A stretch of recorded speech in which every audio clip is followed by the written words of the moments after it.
Good morning. In my last lecture, I discussed philosophical theories of well-being, or what is ultimately good for people. In today's class, we return to the main theme of this first half of the semester, namely normative ethics, the study of right action. But the text we'll be discussing, namely Michael Stocker's famous paper, The Schizophrenia of Modern Ethical Theories, draws a very interesting connection to the topics that concerned us in Lecture 3. Michael Stocker's essay is a broadside against modern ethical theories of right action. His central charge is this: modern ethical theories suffer from a serious defect. They either force their adherents to be schizophrenic, or else to lead impoverished lives stripped of essential sources of value of what is good for people. In today's lecture, we will focus on Stocker's critique of ethical egoism and of consequentialism. Later in the semester, when we're reading Kant's Groundwork of the Metaphysics of Morals, we will revisit his criticisms of deontological ethics. Now, of course, when Stocker alleges that modern ethical theories force their adherents to be schizophrenic, he's not speaking of schizophrenia, the mental health condition. Rather, he's employing schizophrenia as a philosophical term of art.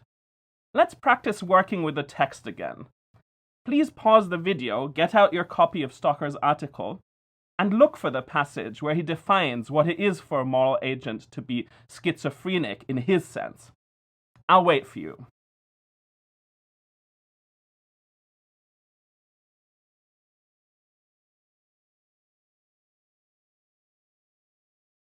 All right. The answer to our question is found on page 454 of Stocker's article. He there defines moral schizophrenia as a split between an agent's motives on the one hand and her reasons, justifications, and values on the other. Schizophrenia, Stocker says, can take one of two forms.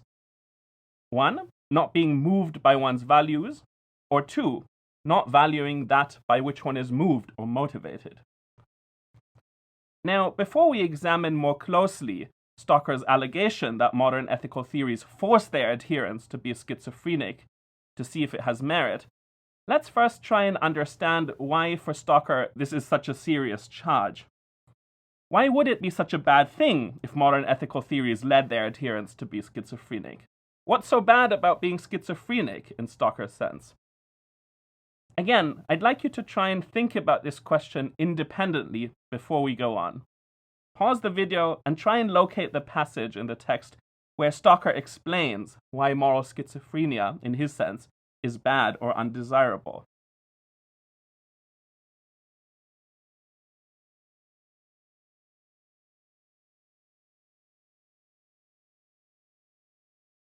All right, here's the answer. Schizophrenia is bad or undesirable, Stocker claims, because harmony between one's motives and values, that is, the absence of schizophrenia, is an essential ingredient of a good life. At the very least, he writes on page 454, we should be moved by our major values, and we should value what our major motives seek. Such harmony is a mark of a good life. Indeed, one might wonder whether human life, good or bad, is possible without some such integration. End of quote. So, for Stocker, the evil of schizophrenia is that it alienates us, both from the content of our moral theory and from our personal attachments. The schizophrenic agent views her theory of right not as something which sanctions her motives. Instead, she must view it as an oppressive, guilt-inducing system of demands that devalues her actual motives in acting. So here, then, is Stocker's main argument in a nutshell. Modern ethical theories prescribe certain aims for their adherents. An adherent of the ethical theory will be motivated by these aims. But being so motivated precludes the agent from realizing many crucial sources of value, such as love or personal relationships. As Stocker writes on page 455, it is not possible for moral people, that is, people who would achieve what is valuable, to act on these ethical theories to let them comprise their motives. People who do let them comprise their motives will, for that reason, have a life seriously lacking in what is valuable. We can avoid this impoverishment of our lives, but only at the price of schizophrenia. Okay, now this is all a little bit abstract for now, but let's make it more concrete by using one of the illustrations from Stocker's paper, namely the theory of ethical egoism. Now, ethical egoism, as opposed to just plain egoism, refers not to a character trait, but to an ethical outlook. Specifically, ethical egoism is the view that an action is right if and only if it better promotes the agent's interests than any other available action in that situation. You might say that ethical egoism is like consequentialism, except that the only interests that are taken to matter in assessing an action's consequences are the agent's own interests. According to hedonistic egoism, that is, egoism which accepts hedonism as its theory of the good, an agent's interests are ultimately reducible to pleasure. Now, what would it take to be a committed ethical egoist, that is, to try and live your life by the dictates of this moral theory? Well, a committed ethical egoist, Stocker thinks, will be motivated in all her actions to act as an egoist. In other words, she'll be motivated in all her actions to seek to promote her personal interests. But ethical egoism, Stocker thinks, confronts a paradox. It is this: love and friendship are amongst the greatest sources of pleasure in a person's life.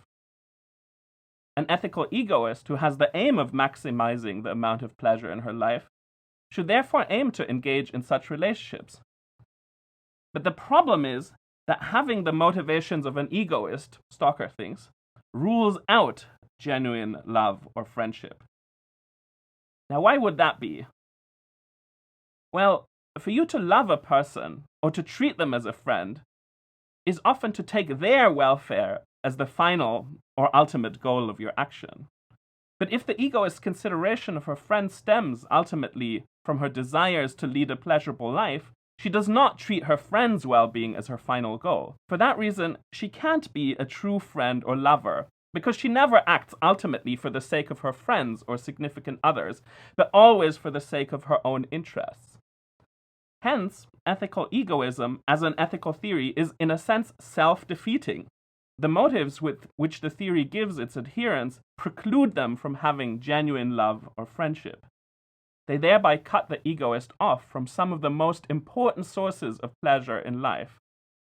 And this, of course, is bad by egoism's own lights. You would better achieve your aims as an egoist, namely to have the best life for yourself that you can have, if you weren't motivated by egoism. So this is the paradox of egoism. The ethical egoist confronts a dilemma. By the way, what's a dilemma? Well, as a technical term in philosophy, a dilemma is a problem offering two possibilities, both of which are unattractive, and neither of which is clearly preferable to the other. These possibilities are sometimes called the horns of the dilemma. Someone confronting a dilemma, we sometimes say, is impaled on the horns of a dilemma. The dilemma confronting the ethical egoist is this: either she is motivated to act as her theory enjoins her to do, but this, as we've just seen, cuts her off from crucial sources of pleasure. She does worse by her theory's own lights than if she was not motivated by egoism, so that's an undesirable result. Or, this is the second horn of the dilemma, the egoist adopts motives that are not in line with egoism itself.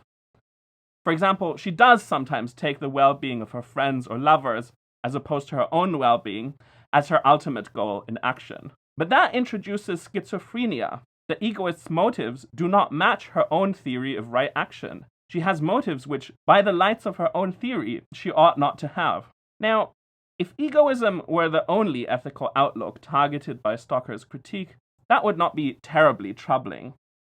After all, few people who are not sociopaths think that ethical egoism, which tells me that an action is right just in case it best promotes my own interests, is a plausible ethical theory. But Stocker thinks that egoism is not the only theory that suffers from schizophrenia. Consider a much more widely accepted ethical theory, namely utilitarianism. Unlike ethical egoism, which enjoins the agents to maximize her own pleasure, act utilitarianism is an entirely impartial doctrine. Everyone's pleasure matters according to the utilitarian, and matters equally. So an act utilitarian who lives his theory directly aims in all his actions at the maximization of pleasure and the minimization of pain in the world. This means that his friendships and loving relationships matter to the utilitarian insofar as they are sources of pleasure, both for himself, but also for his friends and lovers. The utilitarian, we can say, engages in interpersonal relationships because he regards these as a means towards the maximization of pleasure. But Stocker objects that such an instrumental approach to relationships is actually incompatible with true love and true friendship, which are sustained for the sake of the loved person herself, for the sake of the relationship itself. So someone who is motivated to act as a utilitarian is incapable of being a true lover or true friend, according to Stocker, because he engages in and sustains his relationships with lovers and friends just as a means to the maximization of pleasure, not for the sake of the relationship or the loved one himself.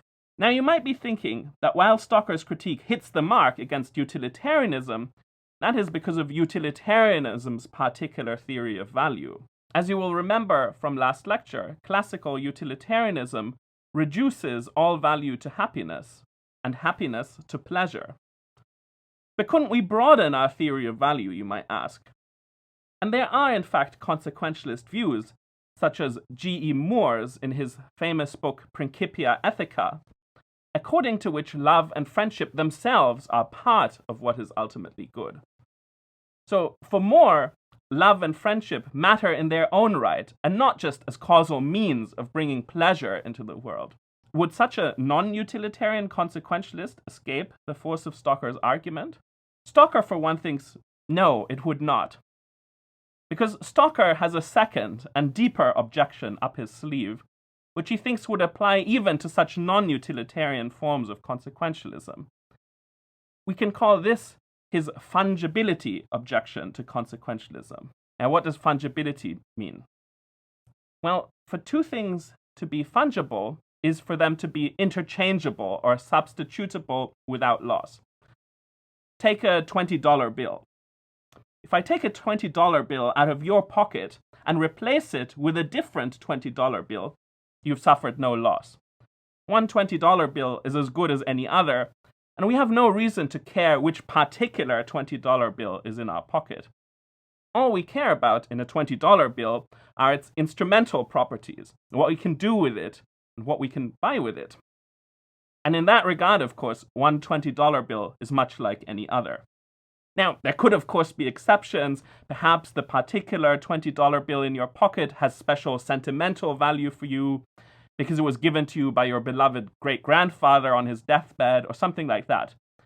But these are exceptions that prove the rule. So Stocker's fungibility objection to consequentialism then runs as follows. Even if a non-utilitarian consequentialist can value love and friendship in themselves, and not just instrumentally as means to producing pleasure for himself and others, there is still a worry about the fungibility of the lover or friend. As Stocker writes on page 458, if you try to carry on the relationship for the sake of goodness, there is no essential commitment even to that activity, much less to the persons involved. Any other person who would elicit as much of this good would be as proper an object of love as the beloved. For there to be true love, friendship, and affection, Stocker thinks, you must value your beloved or friend as the particular person they are, not just as the possessor or producer of general values, including the values of love or friendship. So the most fundamental problem with consequentialism, Stocker thinks, is that as an impersonal moral theory, it views different embodiments of value as essentially substitutable, fungible. It leaves no room for particular valuing, that is, for valuing people as the particular individuals they are, and not just as the bearers of certain properties or as instantiators of certain valuable relationships. As he puts it on page 459, the defect of these theories is not that they do not value love, but that they do not value the beloved. I think that Stocker is onto something important here. The thought that people matter and should be valued as individuals, and not just as bearers or producers of certain valuable properties, is deeply ingrained in our modern ethical outlook. My favorite way of illustrating this point is by means of a story from the Old Testament. I'm sure many of you are familiar with the story of Job. If not, you should definitely check it out. If nothing else, it is a fantastic piece of prose. For our purposes, a thumbnail summary will suffice. To test Job's faith, God visits all manner of misfortunes on Job, including killing his 10 children. After Job has proven his faith, God rewards him by giving him 10 new, and the Bible suggests better children. Now, as the Old Testament presents it, God has made Job whole again. Indeed, more than whole. He has 10 new and improved children. But to our modern sensibility, there's something wrong, indeed repellent, about that thought. Children, we think, aren't fungible. They're not like $20 bills or cans of Campbell's tomato soup, where one can be replaced without loss by another. Rather, we think, to value children appropriately is to value them as particular individuals. This means that losing a child, even to have it replaced by an even more wonderful child, doesn't mean that we don't experience a loss which we would rightly lament. We want to be valued as the particular people we are. We want to be valued in ourselves, and not just as the bearers of certain appealing properties. Not least because these appealing properties are properties which we may not have forever. Elizabeth Barrett Browning gives beautiful expression to this thought in her sonnet number 14. She writes, "If thou must love me, let it be for naught, except for love's sake only. Do not say, I love her smile, her look, her way of speaking gently, for a trick of thought that falls in well with mine, and cert has brought a sense of pleasant ease on such a day. For these things in themselves, beloved, may be changed, or change for thee, and love so wrought may be unwrought so." Now, what is the upshot of this? It is that consequentialism, too, has a problem. If Stocker's fungibility objection is on target, and a consequentialist who is directly motivated by her theory can't be a true lover or a true friend, then it turns out that the consequentialist faces a similar dilemma as the ethical egoist did. Either she is motivated to act as her theory enjoins her to do, but this precludes her from realizing some of the most valuable things in life, such as true love or friendship. As a result, she may do worse by her theory's own lights than if she weren't motivated to act as a consequentialist. Or, second horn of the dilemma, she adopts motives that differ from those given to her by consequentialism. But in that case, her attitudes are schizophrenic. Her actual motives will be undermined by the ethical theory she accepts. All right, so much for Stocker's critique. How might consequentialists seek to defend themselves against it? Consequentialists have standardly reacted to Stocker's criticisms by rejecting the purported alternative between schizophrenia and moral impoverishment as a false dilemma. One very well-known consequentialist response to Stocker is Peter Railton's in his article Alienation, Consequentialism, and the Demands of Morality, published 1984. Correctly understood, Railton argues, consequentialism does not require us to have motives which exclude us from realizing the goods of love and friendship. Stocker's critique, Railton argues, applies only to what he dismissively labels the naive, subjective consequentialist, who understands consequentialism as prescribing a form of decision-making. In deliberating how to act, always aim to maximize the good. Such a subjective consequentialism does prescribe a particular set of motives, and Railton accepts that it is subject to Stocker's dilemma. But subjective consequentialism, Railton thinks, is a very naive way of understanding the theory. Sophisticated consequentialists, Railton thinks, won't be subjective, but rather will be what he calls objective consequentialists. Now, the objective consequentialist views consequentialism not as prescribing a particular form of deliberation, but as providing a standard of rightness by which to evaluate the actions that flow from our deliberations.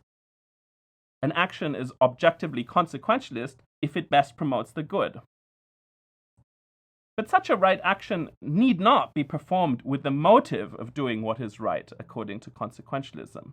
In deciding what to do, you don't always need to think like a consequentialist, nor be directly motivated to maximally promote the good. In fact, it will often be better, much better, by the lights of consequentialism itself if you don't do these things.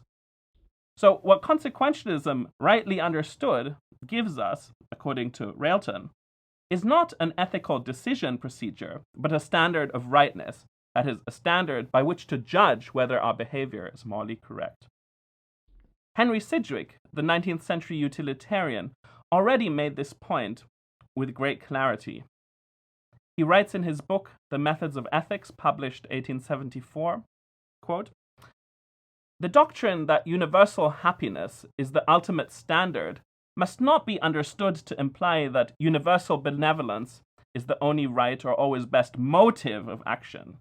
For it is not necessary that the end which gives the criterion of rightness should always be the end at which we consciously aim. And if experience shows that the general happiness will be more satisfactorily attained, if men frequently act from other motives than pure universal philanthropy, it is obvious that these other motives are reasonably to be preferred on utilitarian principles." End quote. Now, the same point is put more colorfully, if in slightly dated language, by John Austin, another 19th century utilitarian.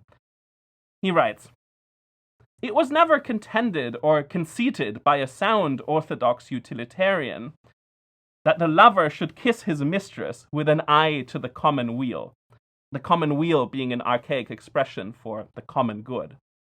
Well, what does this mean? Peter Railton fleshes out John Austin's image in his article by describing Juan, a model husband. Juan's many gestures of affection for his wife Linda are motivated by genuine love, not by subjective consequentialism. So when Juan kisses Linda or makes her breakfast in bed, it is not with the aim of thereby maximizing the sum of happiness in the world. Nonetheless, Railton thinks, Juan has no trouble justifying his actions in objective consequentialist terms. His relationship with Linda sustains him. It is what allows him to lead an objectively consequentialist life, or at least to approximate it.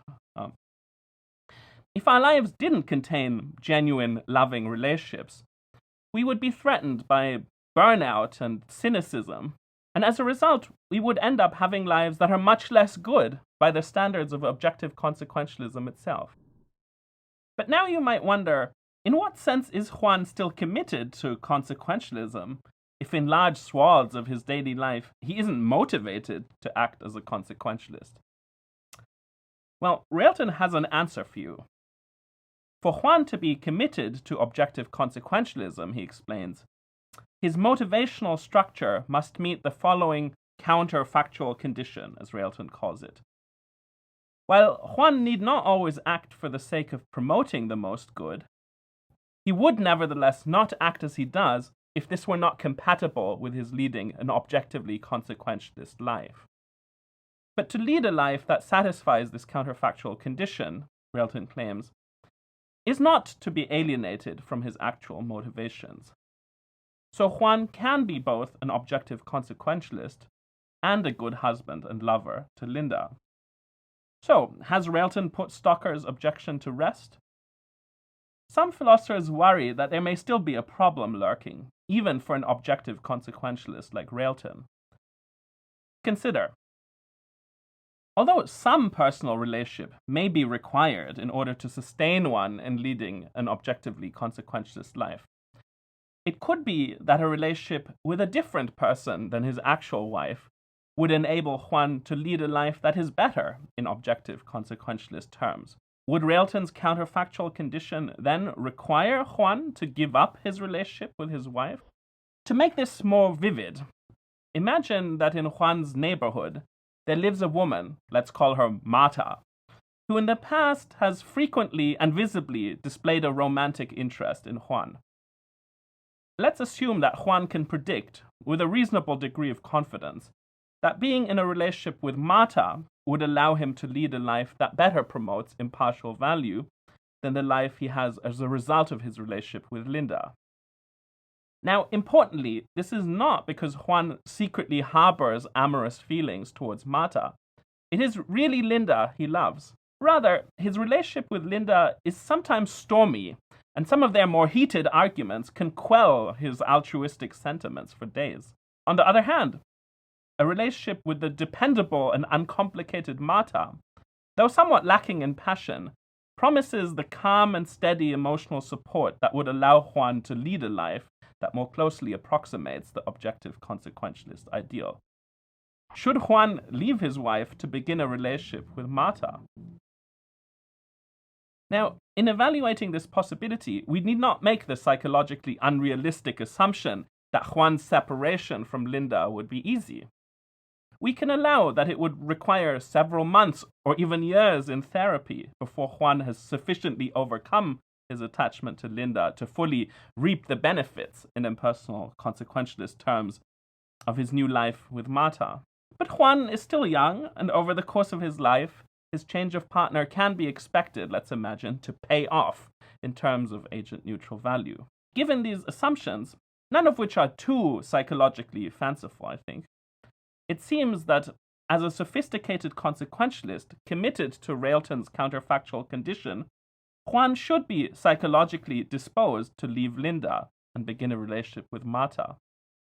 But now, I ask, is a loving relationship which one is willing to give up just in case another relationship would allow one to lead a life that is better in objective consequentialist terms, is such a relationship truly a loving relationship?